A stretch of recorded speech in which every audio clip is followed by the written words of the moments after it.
hello, hello. Oh my God, I am so excited today. This is Joan Montreal, your host from Swift News. We have a very special guest today, and I couldn't wait to talk to her today.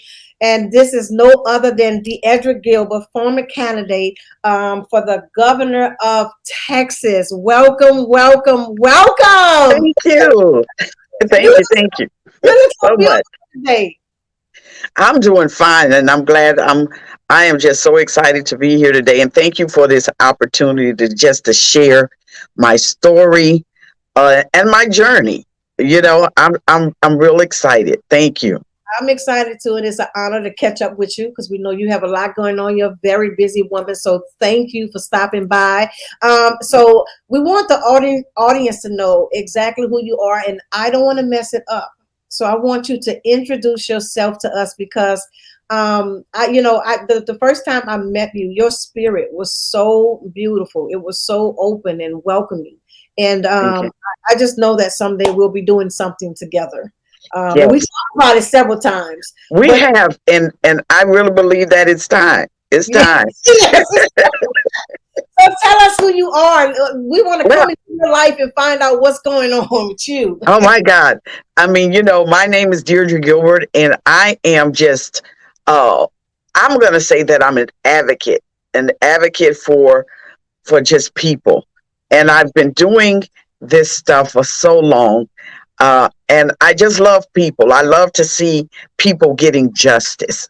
Mhm. And so I am a product of, I'm going to say, of just a person who stumbled Mhm. into this particular arena. As you Mm. know, back in 2011, my daughter passed away from medical malpractice, and I got involved in, I'm going to say, more involved in the political arena Mhm. when my daughter passed away because of the laws that were being passed, tort reform, and all of those barriers that were being placed upon those who had been harmed by medical error and couldn't get any justice done. And Mm. so I decided right then and there that, and I'm going to say, I woke up. I had been around it. My mom had been in politics, and I knew that something had to be done. So I started a nonprofit, the Mhm. National Medical Malpractice Advocacy Association. Matter of fact, it's the only organization in the country where I assist those that have been harmed by medical error. And Mm. it's not necessarily just an entity where we're suing or litigation, but it's an organization where we're trying to promote transparency, accountability, and integrity within the medical professional. I get calls daily where I'm getting people who are calling me who simply just want an answer. Mm. Can I get an answer? But the organization I deal with, end of life, Mhm. nursing home abuse. Mm. Matter of fact, getting people out of nursing home. I've had to deal with entities or cases where it involved people's children being taken away, because they had been accused of harming their children. Mm. So I've been involved in that. I mean, I've worked and talked and spoke in front of Congress in the in Texas and in Austin and Washington D.C., where I am literally just trying to help those that can't help themselves. Wow. So I spearheaded the nation's first medical malpractice conference where patient safety advocates across the country. Like I said, I have what we call the Medical Malpractice Justice Project, and it's sort of like the mission where we're trying to get those cases that can't get in front of the courtroom. Mm. And it's almost like those that have been incarcerated, unjustly incarcerated. Mhm. Well, I have an entity or a project under that entity where Mhm. we try to do the same thing for those that did not get justice in the court of law based on some sort of barrier. Mm.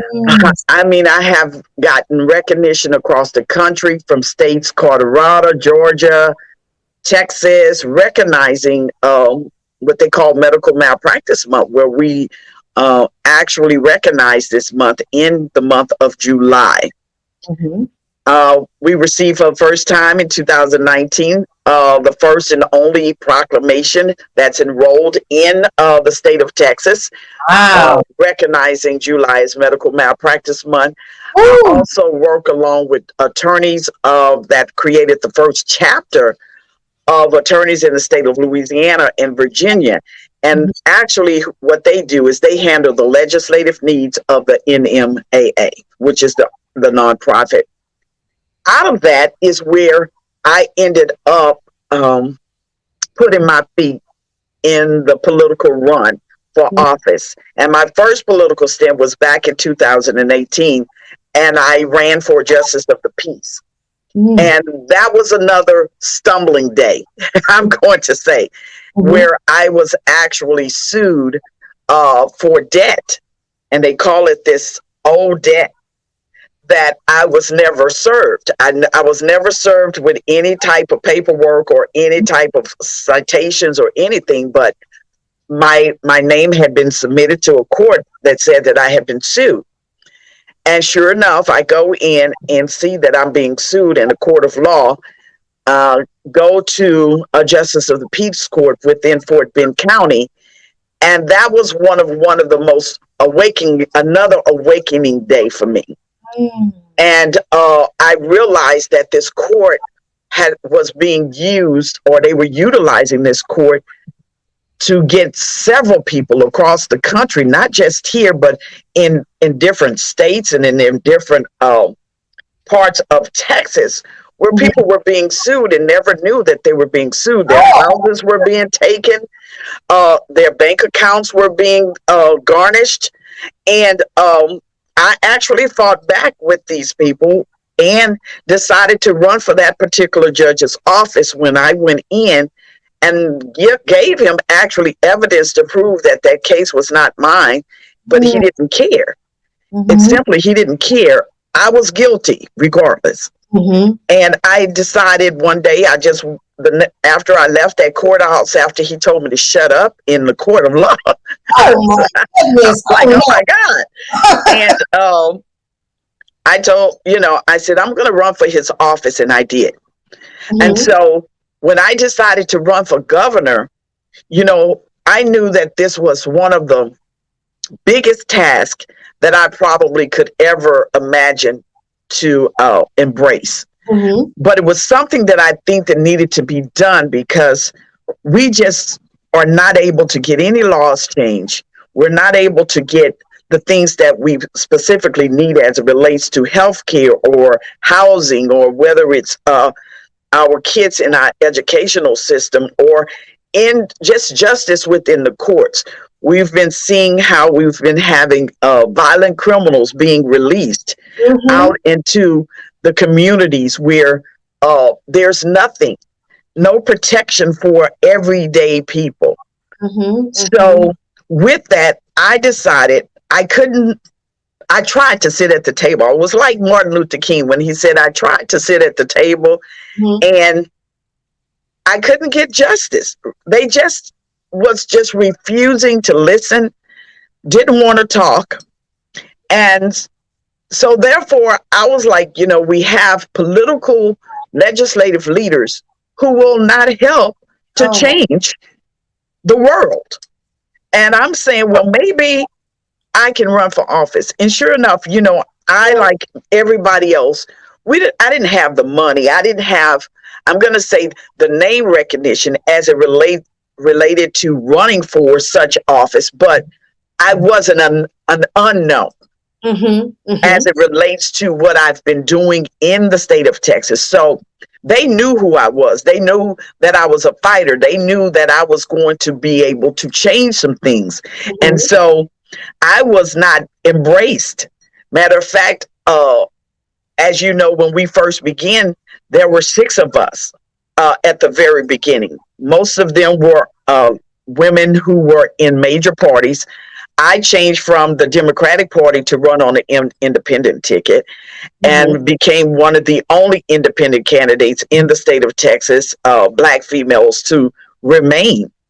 But I ended up having to go to court, all the way to the Supreme Court trying to fight them to get my name on the ballot. They were not having it. They were just not having it. And I'm going to have to believe that it was two things: that I was a female, Mm-hmm. and I was a Black female. Mm-hmm. And undoubtedly they knew that those two things were very powerful. Mm-hmm. And as an independent candidate, there's about 59% or maybe even more now of people who vote as an independent Mm-hmm. in the midterms. Mm-hmm. And so regardless of whether or not I had money, they knew that it was a possibility that I could actually win this race. Mm-hmm. And so they wouldn't put you on the ballot. yes, so they didn't want me on this ballot, and they fought me tooth and nail. Matter of fact, they broke the law.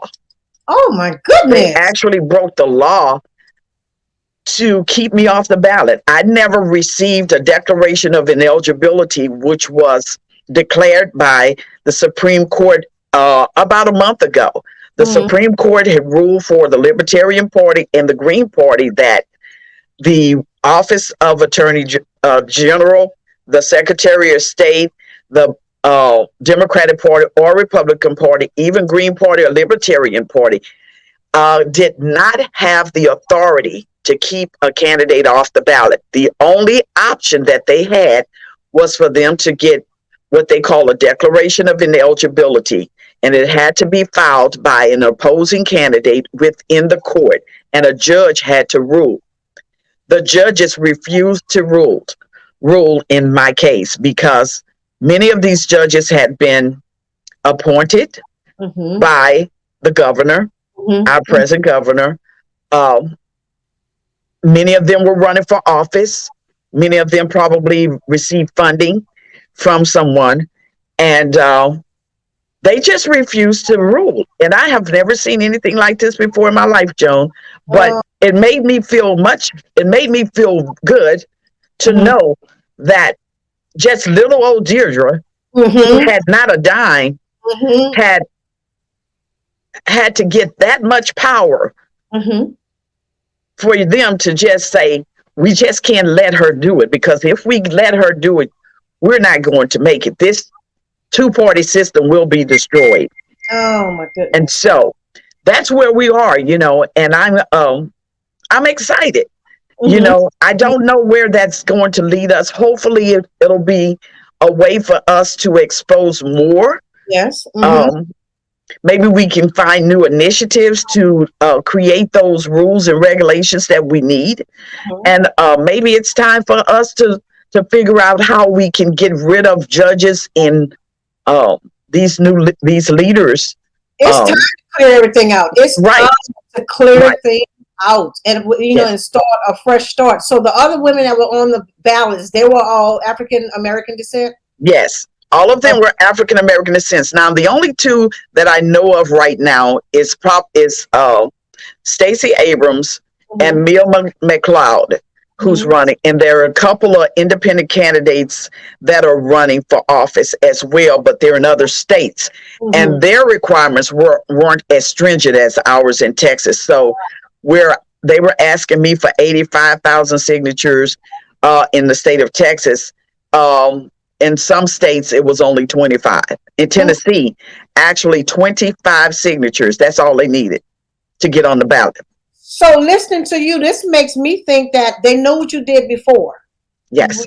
Before you ran for governor. So you were actually a threat. Yes. So here's someone that wants to get in politics, inspired by your daughter's situation. Yes. And they don't want you to come and make the change. They want to keep it just like it is. Yes. They don't think anything is wrong with this system because actually they're calling all shots. Right. And so they knew because, like I said, I may have not been known to people, everyday people, but those people that were sitting behind in the legislative chambers, they know Deirdre Gilbert's name. They know that I'm not, that I've been fighting in the community, in a state and local and even a national level.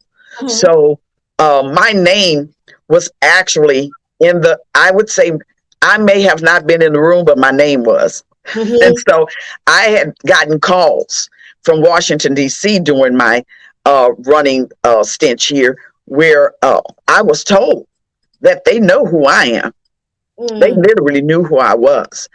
And it was just a matter of them just figuring out how to keep me at bay. And Mm-hmm. this is why I say it's so important, because the other Black females who were a part of the major teams, they were major parties. They were with the Democratic Party, Mm-hmm. and they were not embraced. They actually they put white women, Republican white women, Mm. to run against these Black females. Wow. And these Black females did not get love or did not get any type of assistance or help from their own party. And Wow. we have been the backbone of the party. Mm. Wow. Oh my. So many of them stepped down. Some of them, like I said, those that didn't have the barriers like we did here in Texas, you Mm-hmm. know, and some of the other states. But I'm not real sure how Stacey is going to manage, because she didn't get the backing as well, although she was the nominee. But Mm-hmm. she was the nominee because no one else would run against her.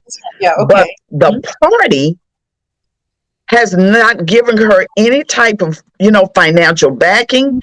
Everything that she's done, she has worked tirelessly to try to get that position. Mm-hmm. It's just, we're just hoping that maybe she will be able to step into it. But if it's anything like Texas, Mm-hmm.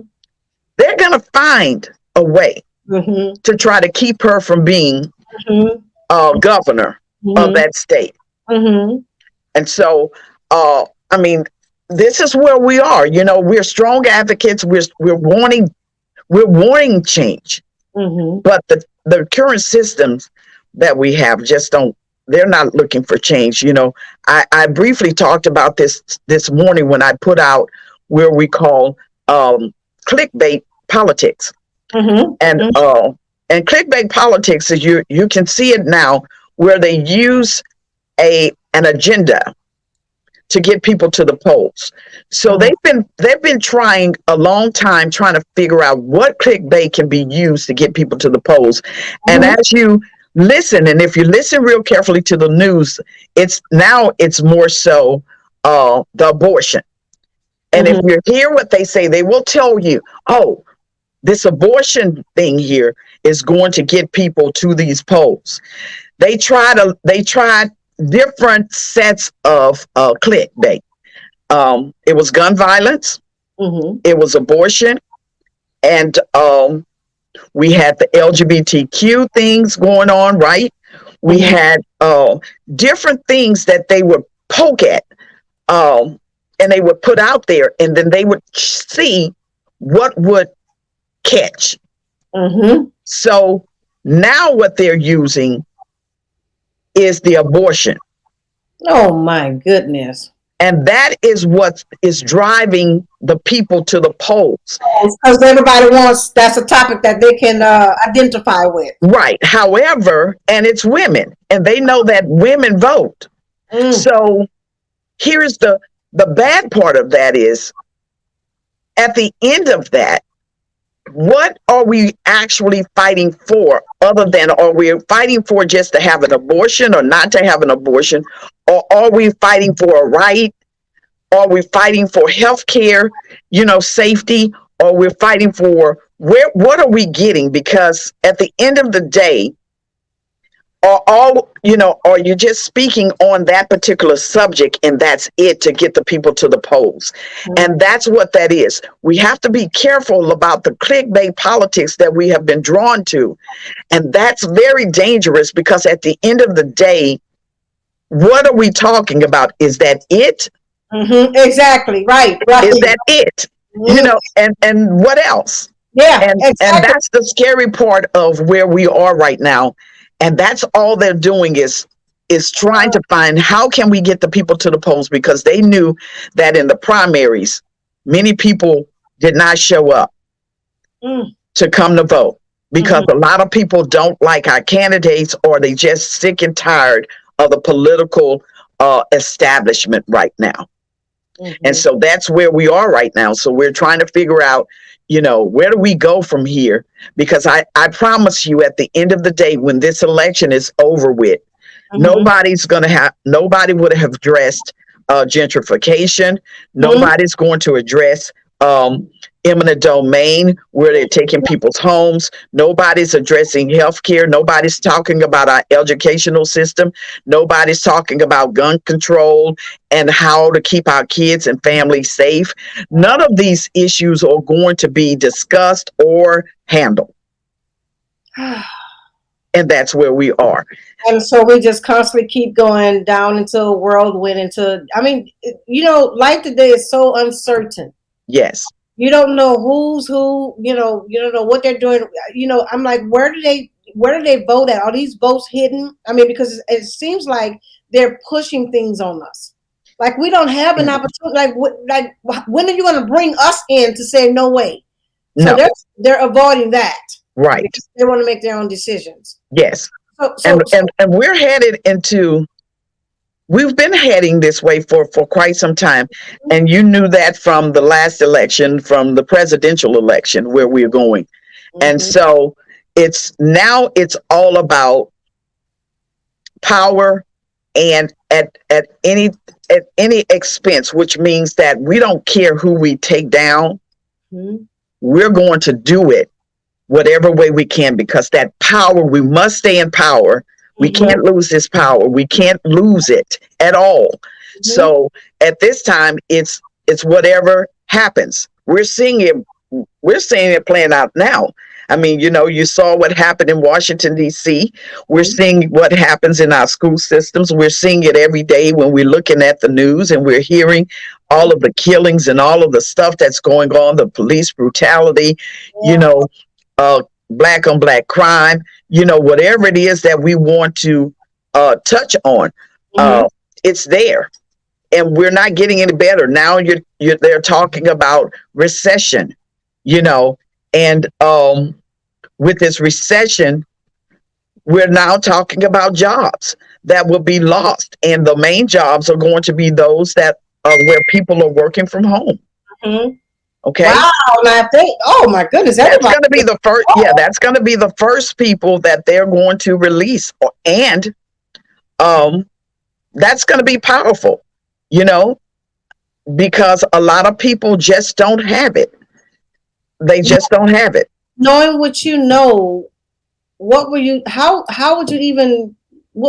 us to prepare for the times that's coming? Because you're like in the inside. So I really wish that I had the answer, Joan. I really wish that I knew.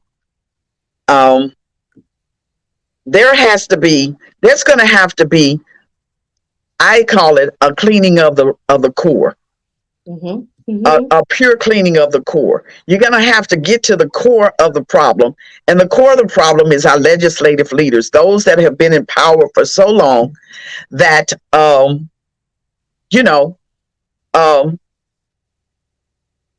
where we're just going to have to see.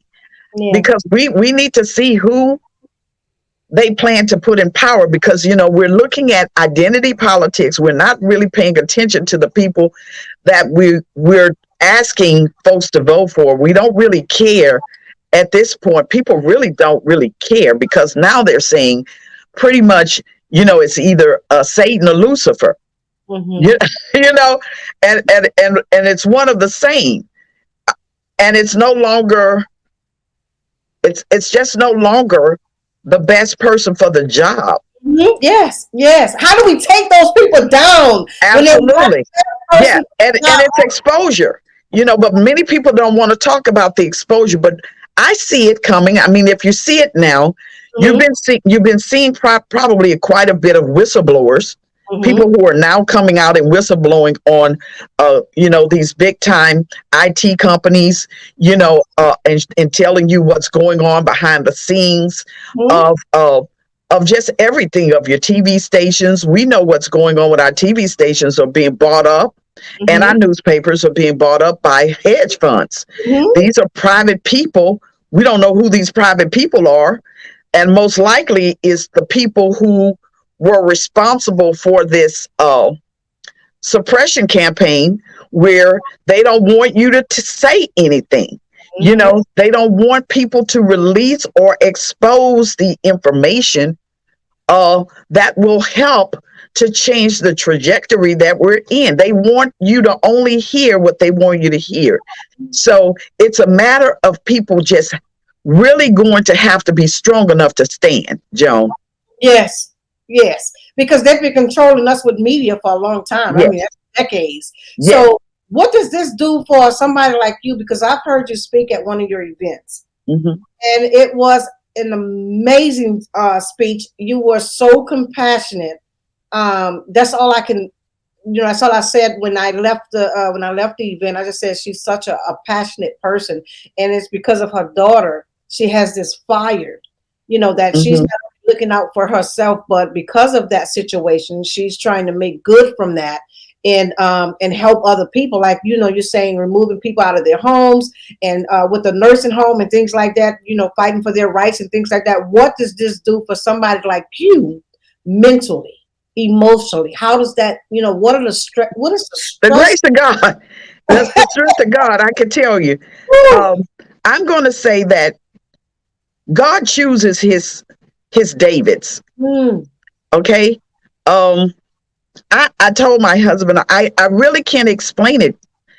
It's something that everybody just can't handle because the pressure, the mental anguish, and the things that I see and hear and what I have to listen to, it's very painful. What I do on a day-to-day basis is not, uh, it's not that pretty feeling. mhm, It's I hear things that make you want to cry each and every day. But God has given me the strength. When I had to take care of my daughter was special needs. And mhm, so for the 22 years that she was on this earth, she had been in and out of the hospital. My daughter had over 100 and something surgeries. So I had been prepared for mhm, trauma. I have been prepared for things that can happen at any given time. And yes, sometimes I break down and I'm tired, and I shed tears mhm. and want to just give up and not say anything. But then God says, you know, I give you the strength.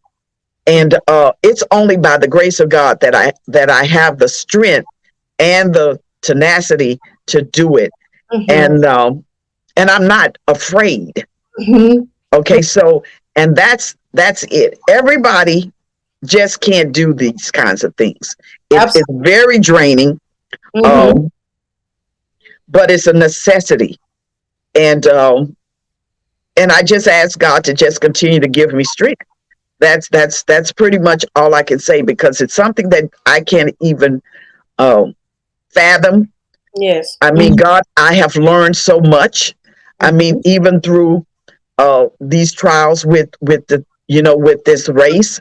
mhm. Um, but I've learned some things and I can give these things. And God says knowledge is power. This is how we win Yes. when we know what we're fighting. Mhm. Yes. Yes. Absolutely. Yeah. Yeah. Absolutely. When you know it, you got to know the enemy. And Absolutely. we all can see that God is with you because your heart is so compassionate. When you can just hear it and see it on you, it just makes you want Yeah. to cry because that desire and that fire is there, and we know that God has given you that, but it didn't come easy. It came No. through, having to be a caregiver for your daughter, which Yeah. makes it more the love that you have for her. You can just see it in you, that same love you want to do it for other people, and Yes. it's so rewarding to see that on you. So I do know where the inspiration comes from, your daughter. Yes. So uh, so so so what is next? I mean, since your name wasn't on the ballot, what's next for you? What's I don't know what's next. What I do now on an everyday basis, as you know, I work with veterans. I mhm, work with a nonprofit where we work with veterans. And so I do that every day. That's something that and I've been doing this for over probably 12 years now, or maybe even more. And we help veterans find housing. And so I'm still working for, the least of us yes. and those that need the help. I Hmm. don't know whether or not the political arena is going to be something for me Hmm. again. I have Hmm. no idea. If because I don't know if I even want to ever go back to either of the two-party systems. I'm not real pleased at what I'm seeing at this point. So I really don't know where that's taking me. And that's disturbing because I voted forever, Yeah. and right now I have no earthly idea if I will ever want to be in that midst, especially knowing what I know now and how the system works, and that the system is not really working for us the way we think it is. And because of that, we're going to need people who are fighting. And I might be more powerful, with groups coming up with something where we're fighting, for that justice and sitting at the tables and getting laws changed and getting things done, and maybe that's the route other than being in that particular office. I don't know. I hope it changes. I don't know. But here we are. Yeah. So if you need someone to come over and film some things where that you can take to Washington, D.C. with you to change those laws, we're here for you. Okay. Definitely. I know they like to have a lot of stories because I don't know why, they think that these stories are not true or it's overrated or but these things, this is life. This is serious stuff. Right.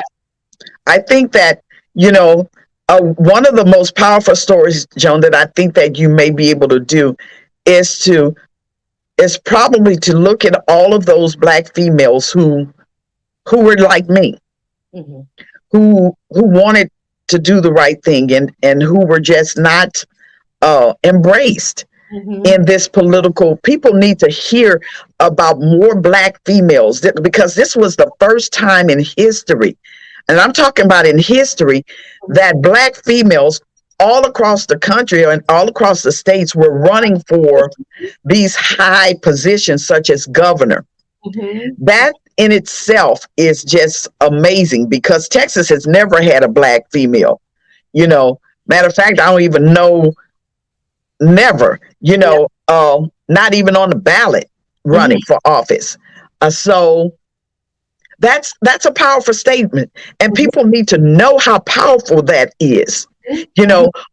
For the little girls who want to be like Barbie dolls, or who want people to know that you can do. Nobody can tell you what you can't do. I did something. It wasn't easy, and I may not have won, but I made an impact. Yes, absolutely. Yes. Absolutely. Whenever you're ready, when you get the ladies together, call me and get a time and we can come down and hear their stories and put something together. Because I think, I'm all about, getting, providing a platform and getting people's stories out there because the more we talk up, the more we speak up is the more people will know. So a lot of times, you have to go behind the scene and, the sound of it, it's not pretty. No. And it wasn't pretty for none of us. I mean, they fought real hard. And just to know that your own people sometimes didn't even embrace us. They preferred the white male, which is saddening to know that we didn't even have that love, or that backing. But guess what? We didn't allow that to stop us. We went all the way. Wow, this sounds like something that would happen in the 60s. Yes. In the 50s, where you're still fighting to be heard, with the water sprinkles and everything. It's just crazy. I mean, it is. But I guess you would expect that from Texas. Yes, Texas. Yes. Yeah. And you hope that we hope that it would change. And I mean, I don't think that nothing is impossible. It's just a matter of us as a people. And I'm just saying Black, white, yellow, green, or orange, whatever you want to be, where we're, somebody said it yesterday, until we embrace or until we decide to assist our communities will remain the same. Okay. Until we begin to, everybody, until we start seeing the pain and feeling the pain of everyone that is within our communities. If we don't begin to feel that pain, we're not going to ever make it. And then sometimes we think that it'll never happen to me, but it's happening in your family. So it's Yes. happening to friends, it's happening to you. And Yes.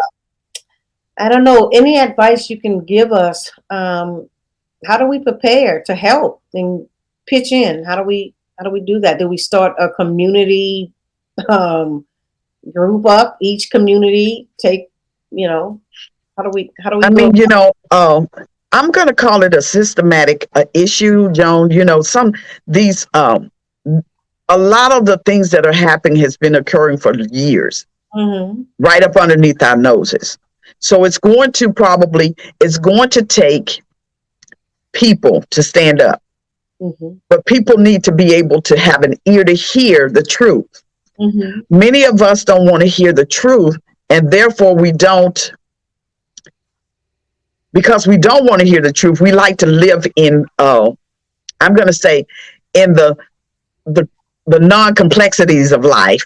You know what I'm saying? It's like, I just want to just live. I want the car, the house, I want to just live quietly, and I don't care. What nothing else is happening out there. But we have a young group of people that are coming now behind us that they're not sitting still here. Yeah. And Yeah. they're the ones that are beginning to make this noise that, you know what, I'm not going to take this from you. This is not where we're supposed to go, because they love each and everybody. They don't have that mentality that people are different. Yeah. They love everybody. Yes. And so they're going to be the next generation of fighters. We're going to have to get them, engage them into, like you said, and organizations where they will know, this is what we need to begin to fight for, our educational systems, and getting with people who will assist them and help them to fight these battles. Yeah. We need to be able to have groups to walk into offices and say, hey, this is what we're demanding. You say you a governor or your state representative or whoever it is, you know what? You didn't do this. You didn't do this. It's time for you to go. If we can't get you to get something changed here, we don't need you anymore. And guess what? The next time you walk into our neighborhoods, you're not going to be invited.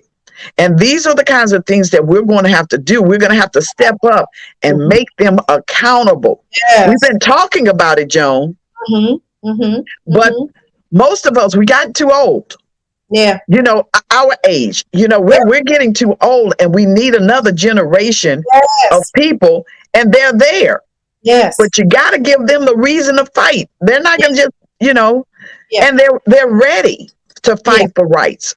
Yeah. So, we need to put them in the NAACPs. We need to take out these old heads out of the way. Yes. And we need new people. We need younger people who are ready to change the trajectory of our country and our state, because if we don't, we're not going to make it. And their children is not going to make it. Yeah. Oh, the children. Oh my God. Yeah. So we're just, we need help, and I'm ready. We were just talking about this today with the children. They are so advanced to that school, what they're learning now, like geometry and those kids, they are bored by this, and then they're questioning, do I even need it? Right. And so they're still learning some old stuff in the school system. Yes. That stuff needs to be done away with, and we need to rebuild that thing all over again to what they need now. Absolutely. There's so much that we do. Yeah. So I'm just excited. Like I said, I'm excited. That's the advice, is that we're going to have some new blood. And we're going to have fighters now. Yes. We're going to have to take control. We sat around long enough, and we got to take control. If we don't take control And I'm not saying by force or fighting and all of this stuff, but there has to be a way. Uh, oh Lord, my husband is. That's okay. Lord, okay. So There has to be a meeting of yes, minds. yes, A meeting of minds, because yeah, you're right. No fighting. We don't have to do this, violently and things like that. right. But we're gonna have to get in the doors. We're Hmm. gonna have to be able to sit at these tables now and talk. We're gonna have to change some stuff. You Yes. can no longer make these decisions and keep getting in office. Yeah. If you're cheating and you're lying and you're doing all this stuff, we it's time for you to go. Yes. You Yes. know, Yes. and that's it. And I've seen some people who are fighting, Hmm. but we can't fight alone. Yeah. When we talk about two or three people trying to do this little fight, but God did say two or three Yeah. in my name. Now, I also talk about, when they were talking about, I said, okay, Lord, I need some more people.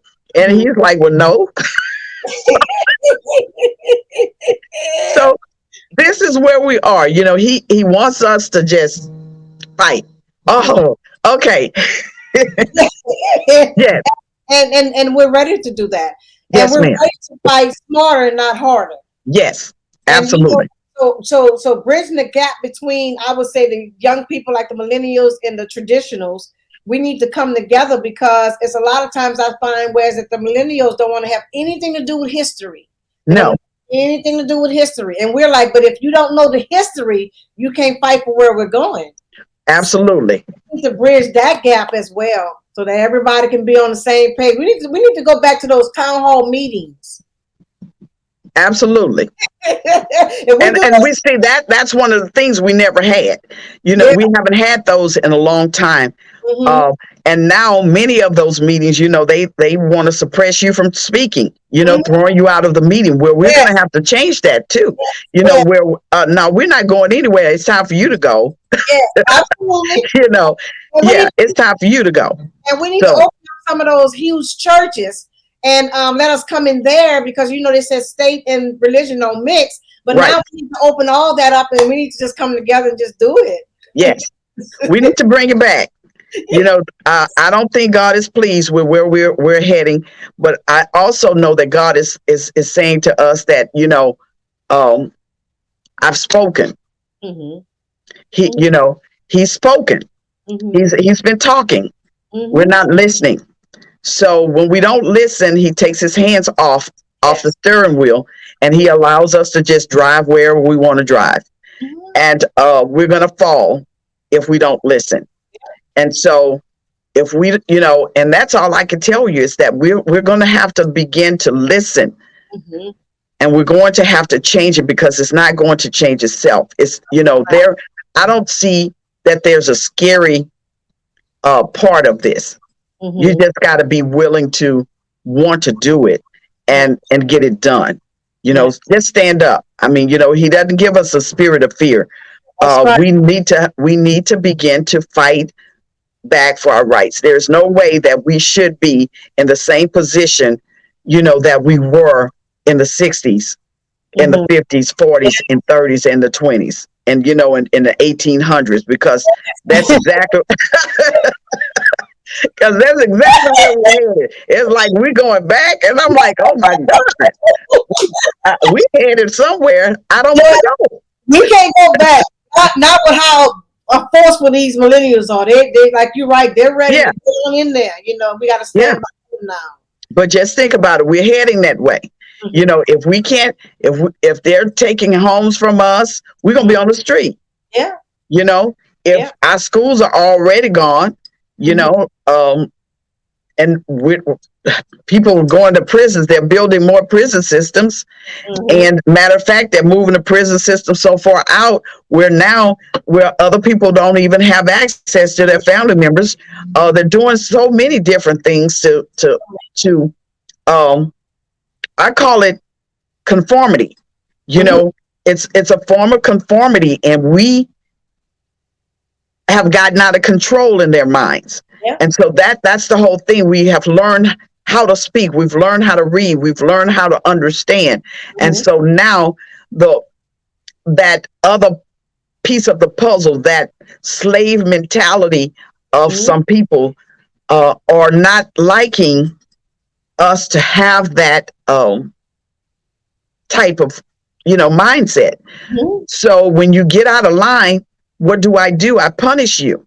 So you can see the punishments in a lot of different things that are going on. It's not your regular, taking out the whip, but, cutting off your job lines, taking your houses, lowering, high gas prices, and, all of these things are subtle ways of slapping you, hitting you with the with the stick and the switch. Yeah. But we're going to keep doing this to you until you say, I'm through, and I'm going to just do what you tell me to do, and and that we can't do because we are the consumers. You have it. Without you, it will be none. This is the reason why they're punishing those that are working from home. Now they're saying if you're working from home, and we're talking about some of the big companies like, your Googles and all of these are saying now, you don't come back to work, you're going to be the first one we're going to be letting go, and we're going to let you go. And so they're punishing because people don't want to go back into the office, and they're doing the same thing they were doing when they were in the office, which, I don't know the reason for the office. If you've been doing so well, why you need the office now if you've been doing okay? Yeah. And maybe it's a matter of control, because now I can control you because I can see you. I can harass you at work. At home, at home, it's kind of like, you said it. With your earphone on, you can just be moving around the house. I have found it depends on what company it is, because some companies, you are not, they just don't give good service at home. They don't. Yeah. I several times I asked them, are you working from home? Oh, okay, so that's why. Right. So I understand. So our time is up. Oh my God. Thank you. It's a pleasure talking to you, because you are a woman with much wisdom. Thank you so much. And you just brighten up the room. I'm so excited that we caught up with you today, and you were able to join us, and hopefully we can get you to come back. Yes, ma'am. So if we wanted to look you up and whatever have you, where can we find you? Well, you can Google me. I'm all over the place. You can go to if you want to check out the website for me running for the governor's position, then that's www.gilbert4gov.com. Then you can also Google the National Medical Malpractice Advocacy Association. That'll pull up a lot of articles and different things where I've been doing as it relates to that. Medical Malpractice Month, if you Google that, you'll see my name, and you'll see a lot of other articles that I probably were mentioning and stated to do. And the Houston Launchpad as well is where I am now. So and you can see a lot of the things that we've done with this particular organization, where the executive director, Mr. Prentice Goods, has done an excellent job with keeping this organization up afloat. And we have been doing a great job in the community and helping veterans. And so, I've just done so many things. And I say, you can go on Facebook. I'm on Facebook. I have a little Twitter account, but I don't know nothing about Twitter and Instagram and TikTok. I wish I did. I could probably do a little bit more, but it's so time consuming, but yes, those are all of the places. Also I'm an author. I've written 2 books. My last book was Mama Help Me Please. So that book is out. So if you Google that book, Mama Help Me Please, you can also, that's on Amazon. Wow. And that's the love story between me and my daughter. And so it, I think people would enjoy that as well.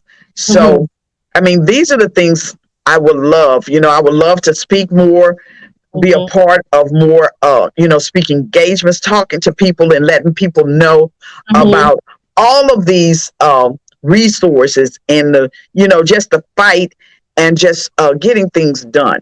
What we need to do as women, not only try to not competing with one another, but helping one another to achieve. And that's one of the things that I loved about you, was that when I met you, you all embraced me, with all arms. And you helped me a lot during my campaign. You were there, very vocal. I love what you all do. Women in film is one of the most exciting things that I loved. I mean, you all are great. You're excellent. You're good. You can do well. I mean, y'all are on the money. And so I'm telling you, this is where we need to go. We need to be across the country just telling the stories of how women can achieve, and helping get things out there. Out there. We need information out there. And so that's what I say. You've been a community activist for a long time, like throughout your journey, and also a caregiver, because you're caring for veterans now. Yes. People in the nursing home. So those are two major traits, that is just so awesome with somebody having the both of those, caregiver and a community activist. I guess they go hand in hand because it's something, My mom had me laughing because she said when I was young, there was a family, I think she had like 12, 15 kids or something. And I gave away my shoes and stuff and, to the neighbors. But I've always been that kind of person who saw something in others, those that were, didn't have it, or the least of us. And this is that's where we are now. That's where we need to get back to. We used to have that, when we had, it took a village. Okay. So that's where we are. Yeah. It took a village. And I think we need to get back to taking the village and helping one another to achieve those goals. Yes. Well, guys, you heard it. You guys heard it. And so we hopefully, this interview has been helpful to someone. I'm quite sure it should be everyone who's watching, because this has been a very inspiring time. And I thank you for sharing your heart with us. And I'm sorry you had to actually experience that with the politics in Texas. But our heart is always to climb further, go further, and do what God has called us to do. And so wherever God is, that's where we want to be. And, we care about people who's unfortunate. Some, people who can't speak for themselves, love to speak for them so we can help them out. So I want to thank you. It's a pleasure and an honor having you here. Hopefully you get a chance to come back. Yes. Thank you so much. Oh, you have your own podcast too. I did. I've had several podcasts. Yeah. On that time when you were running, you had that podcast. I did. Yes. Matter of fact, it was actually radio. Yes. FM radio. So So I'm there. Yeah, absolutely. And we thank you for using every last one of your talents, because we need that. We need to always inspire the generation that's coming behind us. So thank you so much for joining us, and we look forward to seeing you sometime soon. We'll have you back on the show. Thank you. All right, thank you, ma'am, and I appreciate it. We'll see you later. Bye-bye. Bye-bye.